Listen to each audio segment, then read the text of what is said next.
누가복음 4장 14절 15절 짧은 본문으로 같이 함께 합독하시겠습니다.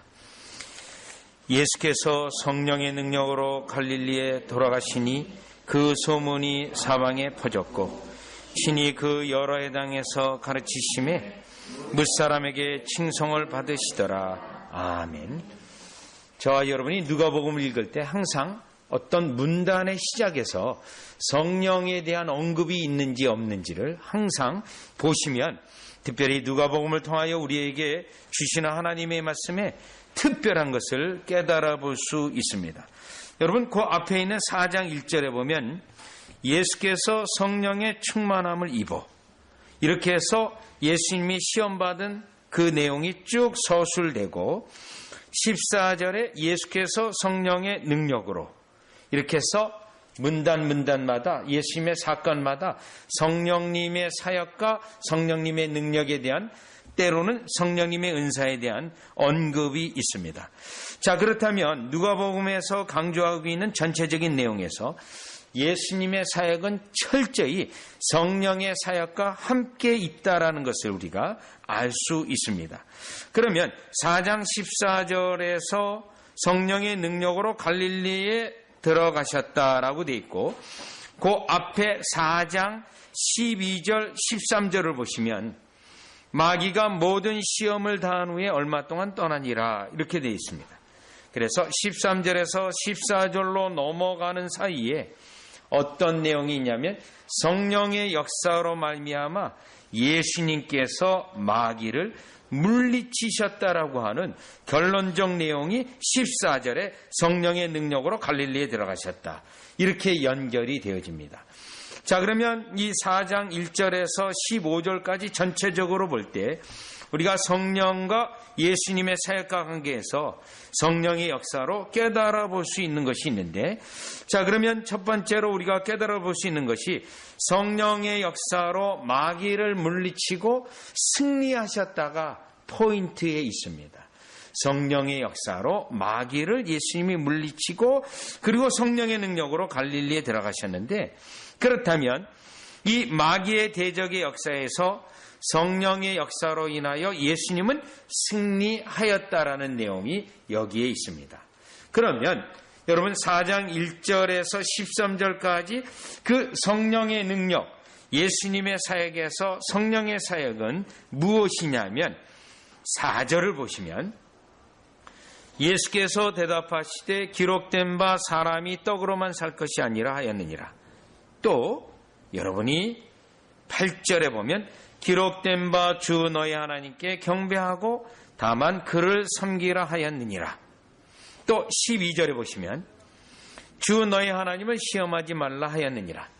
즉 예수님이 마귀를 물리치고 승리하시게 된 결정적인 동구는 성령의 역사인데, 그 성령의 역사는 이와 같이 성령의 검으로 표현되고 있는 하나님의 말씀으로 결국 마귀를 물리치고 승리하셨다는 겁니다.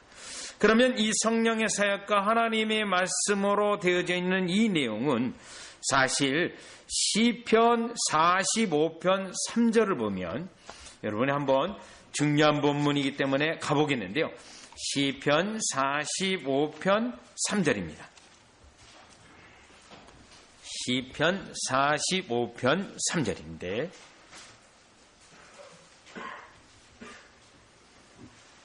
용사여 칼을 허리에 차고 왕의 영화와 위엄을 입으소서, 이 단어입니다. 용사가 칼을 차고 있습니다. 왕입니다. 그리고 왕이 그 칼을 가지고 모든 원수를 물리침으로 그의 백성들을 평안하게 하는, 이것도 제왕시입니다. 왕에 대한 노래인데, 자, 여기서 우리는 깨달을 수 있는 것이 있습니다. 예수님이 성령의 검, 칼을 차고 결국 마귀를 물리치고 승리하셨다라는 것을 이 성령과 결국 예수님과의 관계 속에서 중요한 도구가 된다라는 사실을 우리가 깨달아 볼 수가 있습니다. 그러면 다시 여러분이 누가복음 4장으로 오셔서 예수님이 바로 성령의 역사로 하나님의 말씀으로 마귀를 물리쳤는데, 그러면 이 마귀를 물리친 것에 대하여 예수님 이후 이와 같이 마귀의 공격과 시험은 오늘날 우리에게도 여전히 있습니다. 여전히 교회에 이 공격이 있습니다. 요한계시록 12장에 보면 마귀가, 용이 물을 강같이 토해내서 교회를 쓸어버리려고 하는 공격을 하게 됩니다. 그때 하나님께서 직접 도우셔서 땅이 용이 쏟아낸 물을 삼키게 해서 교회를 보존하시는 은혜가 설명이 되어져 있습니다. 그럼에도 불구하고 용은, 마귀는 공격을 그대로 중단하지 않습니다. 이제는 성도 각각 개인에게 공격을 하기 위해서 바다 모래 위에 서서 성도들을 유혹하고자 하는 그의 모습이 요한계시록 12장 마지막 부분인데, 즉 예수님에게 행했던 공격이 이와 같이 오늘날 우리에게도 여전히 있는데, 그렇다면 우리가 이 공격에서 승리할 수 있는 것은 예수님께서 성령의 능력으로, 성령의 검인 하나님의 말씀으로 물리쳐듯이 우리도 그와 같이 해야 된다는 것을 깨달아 볼 수가 있습니다. 그런데 예수님은 이 내용에 대하여 요한복음 14장 26절에 보면 성령, 그가 너에게 모든 것을 가르치고 내가 너에게 말한 모든 것을 생각나게 하리라는 예수님의 성령의 사역에 대하여 이미 설명한 바가 있습니다. 여러분이 이와 같이 하나님의 말씀을 듣고 성경 공부를 통하여 여러분이 하나님의 말씀을 마음속에 심어둡니다. 그러면 성령님께서 여러분에게 꼭 필요할 때, 내가 어떤 일들을 결정할 때, 하나님의 뜻이 무엇인가 하고 구할 때 그 기록된 여러분의 마음에 있는 말씀을 움직이고 말씀을 다시 감동시켜서 여러분으로 우리로 행동하게 하시고 우리로 하나님의 뜻을 따라가게 하는 것입니다. 여러분, 이 원리는 신약에만 있는 것이 아니고 구약도 마찬가지입니다. 특별히 구약의 시편을 보면 시편 가운데 119편이 토라 시편이라고 부릅니다. 하나님의 말씀에 대한 내용이 쭉 알파벳 순서로 기록되어 있는데, 내용은 시편 1편에서 145편이 전체 큰 덩어리인데 시작과 끝이 같습니다. 여러분이 잘 아는 것처럼 시편 1편에 보면 말씀을 묵상하고 그 마음에 하나님의 말씀이 담겨 있는 자는 시냇가에 나무가 푸르드고 열매를 맺듯이 맺는다는 겁니다. 하나님의 말씀이 심령에 있는 자는 결국 율법을 행하게 돼 있고 성령의 역사로 결국 승리하는 삶이 우리에게 확실히 보증되어 있다라는 것입니다. 따라서 예수님이 성령의 능력으로 행할 때 마귀를 물리친 결정적인 것은 결국 성령의 검인 하나님의 말씀을 가지고 마귀를 물리침으로 예수님과 성령님과의 관계, 그리고 예수님은 성령님의 이 역사로 인하여 승리가 확실히 보증되어 있다라는 것입니다. 따라서 저와 여러분이 이 땅에 살아갈 때 수많은 유혹들이 있고 시험들이 있지만 성령의 검, 이와 같이 하나님의 말씀이 우리의 심령에 있다면 반드시 예수님이 승리한 것처럼 우리도 승리할 것이고, 그 승리에 대하여 우리 하나님은 여러분을 축복하셔서 이와 같이 푸른 초장, 하나님이 풍성한 은혜가 있는 곳으로 인도할 줄 믿습니다. 자, 그러면 다시 누가복음 4장 14절로 오셔서 두 번째로 깨달을 수 있는 것은 이 14절 자체가 예수께서 성령의 능력으로 갈릴리에 돌아가시니 라고 되어 있습니다. 자, 그러면 예수님이 성령의 능력으로 갈릴리로 돌아갔는데 이때 그 소문이 사망에 퍼졌다고 되어 있는데, 그러면 이 14절의 성령의 능력을 과연 어떻게 해석할 것인가? 때때로 마태복음에 보면 예수님이 가르치기도 하시고 기적을 행하셨다 이렇게 표현되어 있는데, 지금 누가복음에는 그러한 마태복음의 표현과는 달리 성령의 능력으로 언급이 되어져 있습니다. 그러면 이 성령의 능력이 기적을 일으키는 능력인가? 아니면 하나님의 말씀을 가르치는 능력인가 볼 때 기적보다는 하나님의 말씀의 능력으로 봐야 되는데, 그 이유가 여러분이 미가서 3장 8절에 이 근거 구절이 있습니다. 여러분, 미가서 3장 8절은 1293면 정도 있습니다. 구약성경 1293면에 있는데, 또 누가복음에서는 상당히 기적들이 기록되어 있지만 기적이 1순위로 되어 있지는 않고 하나님의 말씀이 1순위가 되어 있습니다. 성령의 검에 대한 도구와 일맥상통하는 말씀인데, 여기에 결정적인 본문이 미가서 3장 8절입니다. 오직 나는 여호와의 영으로 말미암아, 성령님이십니다. 능력과 정의와 용기로 충만해져서 야곱의 허물과 이스라엘의 죄를 그들에게 보이리라. 바로 이 부분입니다. 선지자로서의 하나님의 말씀을 가르치는 것과 여호와의 영, 성령의 역사가 연결되어져 있습니다. 이 문맥이 사실은 누가복음 4장 14절에 성령의 능력으로 연결해 볼 수 있습니다. 따라서 예수님의 사역을 우리가 이해하고 깨닫는 데 있어서 여러분, 기적이 1순위가 아니고 이와 같이 예수님이 가르치시고 또 예수님이 교훈하시고 또 그것을 확증하기 위하여 기적을 베푸셨다는 그 순위와 순서를 우리가 염두에 두어야 됩니다. 그렇다면 요 4장 14절에 예수님의 이와 같이 성령의 능력은 기적을 행하는, 표적을 행하는 거기에 주안점이 있는 것이 아니라 선지자로서 직무를 행하시고 가르치신다라는 겁니다. 그렇다면 선지자가 가르치고 그 직무를 행할 때 성령의 역사가 반드시 있어야 됨을 우리에게도 적용이 돼야 되는데, 지금 우리가 누가복음 4장을 보고 있는데 누가복음 10장 25절로 가보시면, 누가복음 10장 25절입니다. 누가복음 10장 25절에 보니 어떤 율법 교사가 일어나 예수를 시험하여 이르되 선생님, 내가 무엇을 하여야 영생을 얻으리이까? 그럴 때 예수님이 율법에 무엇이라 기록되었으면 내가 어떻게 읽느냐 했을 때 27절이요.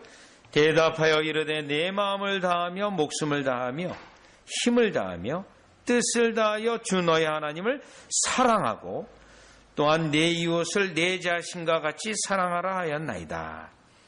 자, 예수님이 질문했을 때 그 율법교사는 성경을 너무나도 잘 알기에 이와 같이 즉각적으로 예수님 앞에 대답을 했습니다. 자, 그러면 이 율법교사의 문제점은 무엇이냐면 성경을 많이 압니다.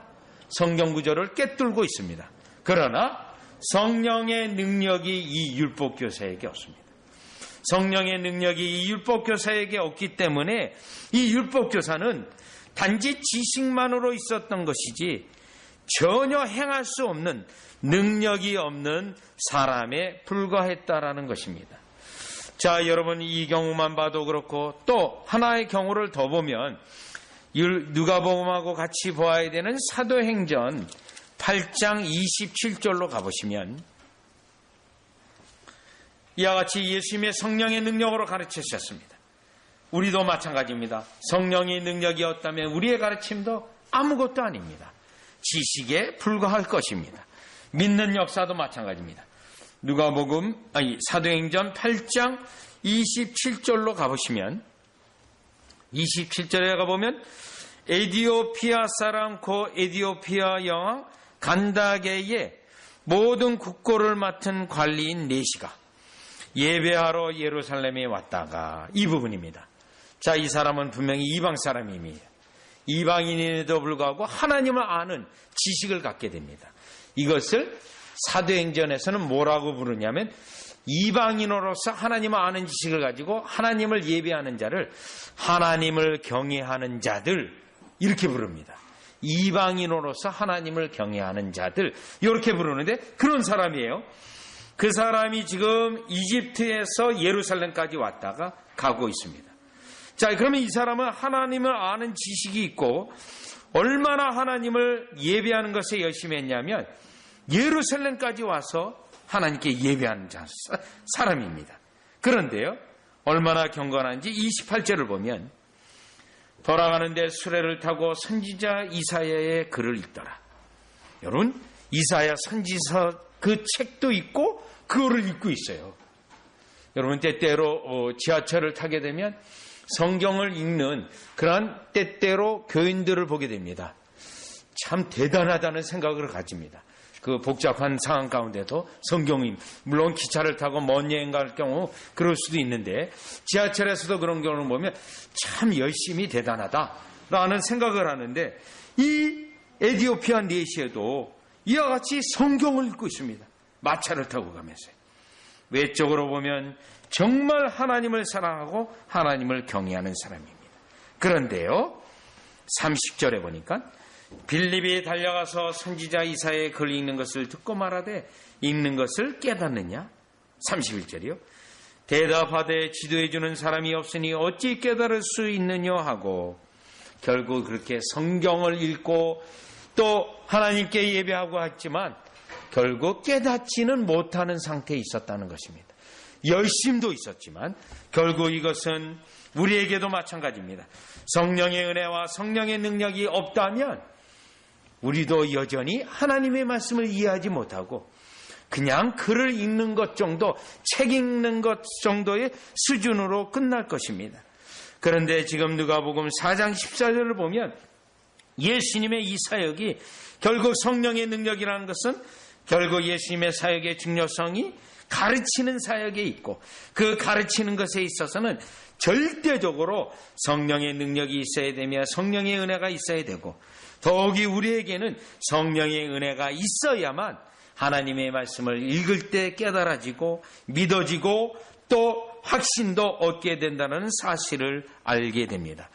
예수님의 사역에 성령의 역사가 절대적인 것처럼 우리의 신앙생활에도 이 성령의 사역이 절대적이어서 여러분들이 언제든지 이 성령의 충만함에 있고, 여러분이 성령의 충만함에 있는 가운데 하나님의 말씀에 오묘히 깨닫는 역사가 여러분에게도 있어야 될 줄 믿습니다. 자, 그렇다면 이제 4장 15절에 세 번째로 찾아볼 수 있는 것은, 지금 이 지역은 갈릴리입니다. 갈릴리고 16절 이하로는 나사렛이에요. 그래서 이 갈릴리가 약간 북쪽에 있고 이 갈릴리 지역에서 약간 남쪽으로 내려오면 거기가 예수님이 이와 같이 어린 시절에 계셨던 나사렛입니다. 그리고 성장했던 곳인데, 지금 이 지역은 갈릴리예요. 갈릴리 지역에 있는 사람들하고 나사렛 동네에 있는 사람들하고 예수님이 똑같이 해당해서 가르치셨지만 갈릴리에서는 사람들이 예수님을 칭송했고 나사렛에서는 예수님을 배척했습니다. 그렇다면 여러분 15절에 성령의 능력의 이 사역과 예수님이 가르치는 사역에 어떤 효과들이 있는가를 보시면 되는데, 15절입니다. 친히 그 여러 해당에서 가르치심에 뭇사람에게 칭송을 받으시더라. 자, 그렇다면 여기 이제 해당이라는 곳이 있는데, 이 해당은 예루살렘 성전, 제2성전 이후에 디아스포라가 생기고 유대인들이 전 지역으로 흩어지면서 그들이 이제 해당 제도가 생기고, 그리고 거기서 하나님의 말씀을 듣고 강론하는 그러한 시스템이 형성이 되어집니다.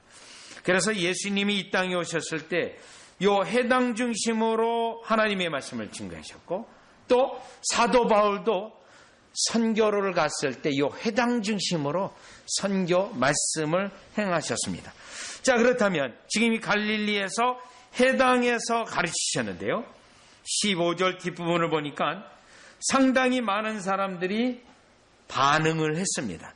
그래서 예수님을 높이고 예수님을 찬양했습니다. 그러면 예수님을 높이고 예수님을 찬양했다는 것은 지금 14절에 있는 성령의 능력의 역사에 대한 효과인데, 여러분 그 영혼에 하나님의 말씀이 가르쳐지고 성령의 역사가 과연 유효하게 있는지 아닌지는 우리가 그 효과를 통해서 볼 수 있는데, 15절이 뭇사람이 예수님을 찬양했다라는 것입니다. 그러면 이것과 관련된 사도행전에서 사건이 하나 있는데, 사도행전 13장을 잠깐 가보시면 48절입니다. 사도행전 13장 48절을 보면 사도 바울이 비시디아 안디옥에 가서 거기서도 해당에 들어가서 하나님의 말씀을 가르칩니다. 자, 그러면 42절 보시면 비시디아 안디옥에 들어가서 구약성경, 특별히 시편을 가지고 강론을 했습니다. 그러면 이 해당에 있는 사람들은 구약성경도 알고 있고 구약성경의 어느 내용도 알고 있는 상태예요. 그러니 사실은 하나님께서 상당히 예수님을 믿을 수 있는 준비가 된 상태입니다. 어느 정도. 그래서 42절을 보니까 그들이 나갈새 사람들이 청하되 다음 안식일에도 이 말씀을 하라 하더라. 다음 안식일에도요. 이 말씀 강론을 더 듣고 싶다. 이 요청을 해요. 44절이요. 그 다음 안식일에는 온 시민이 거의 다 하나님의 말씀을 듣고자 하여 모이니 상당한 영적 반응이 일어났습니다. 물론 여기 가운데 다 믿는 자는 아니에요. 자, 그런데 48절을 보니까 이방인들이 듣고 기뻐하여 하나님의 말씀을 찬송하며 영생을 주시기로 작정된 자는 다 믿더라. 그 효과를 보니까 어떤 효과가 나타났냐면 하나님의 말씀을 찬송함이에요. 하나님의 말씀을 높입니다. 사도 바울과 그 일행을 높인 게 아니에요. 그 말씀을 높이는 겁니다. 이 반응은 지금 갈릴리에서 나왔던 반응입니다. 그 말씀하신 예수님을 지금 칭송하며 높이는 반응이 있는 건데 결국 이것은 그들 위에 지금 성령의 능력의 역사가 있었음을 분명히 말하고 있습니다. 그런데 사도행전 13장 48절을 보니까 영생을 주시기로 작정된 자는 다 믿더라. 이 효과를 보면서 저 사람은 하나님이 선택한 백성이고 하나님이 결국 그 은혜로 부르시는 사람이라는 것을 분명히 확인하는 것입니다. 따라서 다시 누가복음 4장 15절에 오면 예수님이 해당에서 가르치실 때 상당히 많은 사람들이 이것에 대하여 반응을 하고 또 그들은 예수님을 높였는데 이것은 예수님이 성령의 사역으로서 이와 같이 일어나게 되었다라는 것입니다. 따라서 이 본문을 보면서 우리에게 적용할 수 있는 것은 우리가 하나님의 말씀을 듣고 공부할 때 때때로 하나님의 말씀을 높이고 감사하는 찬양의 역사가 있을 수 있고 성령의 역사입니다. 그러나 한편으로는 이 나사렛에서 그 다음 본문인 나사렛에서 있었던 것처럼 그 말씀에 대하여 거부하고 그 말씀에 대하여 이와 같이 강팍한 마음을 가질 수 있는데 그것은 성령의 역사를 거부하고 성령을 근심시키고 또 결국은 성령님의 역사에 대하여 저항하는 것이라고 말할 수가 있습니다. 따라서 4장 15절에 많은 사람들이 예수님의 말씀에 그들이 반응을 한 것은 일단 성령의 사역으로 그 심령들이 움직이고 깨달아지고 결국 말씀을 찬송하셨던 것은 4장 14절에 있는 것처럼 성령의 역사로 성령의 능력으로 예수님이 행하셔서 그 성령의 역사가 효과적으로 그들에게 일어나서 이 일이 일어났다는 것을 깨닫게 됩니다. 따라서 오늘 우리가 이 본문을 전체로 볼 때 성령의 역사 없이 우리에게 말씀의 깨달음이 없고 성령의 역사 없이 우리에게 믿음이 일어날 수 없으며 그 성령의 역사 없이 하나님에 대한 놀라운 은혜에 대한 것을 알 수 없다는 것을 예수님이 이 사역에서 철두철미하게 성령의 사역과 함께 갔다는 것을 알면서 저와 여러분이 성령님이 이와 같이 우리 가운데 일하시는 역사에 대하여 언제든지 구하고 찾고 또 그 성령님의 역사가 여러분 심령에 있어서 그 증거가 하나님의 말씀을 기억하며 깨달으며 기도 가운데 확신을 갖는 그 은혜가 여러분에게 넘쳐서 예수님 위에 역사했던 성령님이 오늘 우리 가운데서도 여전히 역사하셔서 예수님을 찬양케 하는 목적이 있음을 깨닫는 저와 여러분이 되시기를 주 예수 그리스도의 이름으로 축원합니다. 기도드리겠습니다. 하나님이신 예수님께서 이 땅에 오셔서 공생의 사역에 말씀을 가르치시고 그 말씀을 가르치시는 가운데 구원 백성을 일으키실 때 성령의 역사가 처음부터 끝까지 있었습니다. 주님, 우리에게도 여전히 동일하게 성령님이 역사하심으로 우리에게 회개가 일어나고 믿음이 일어나고 그리스도를 체험하고 하나님의 능력의 은혜 가운데 있고 그 하나님의 능력의 은혜를 날마다 체험토록 인도하시오니 감사를 드립니다. 우리가 이와 같이 신앙생활할 때 성령을 없이 말씀의 가르침도 없고 말씀의 깨달음도 없음을 철저히 깨달아 항상 성령님의 역사를 구하고 의지하는 우리 되게 하여 주시옵소서. 예수님의 이름으로 기도드리옵나이다. 아멘.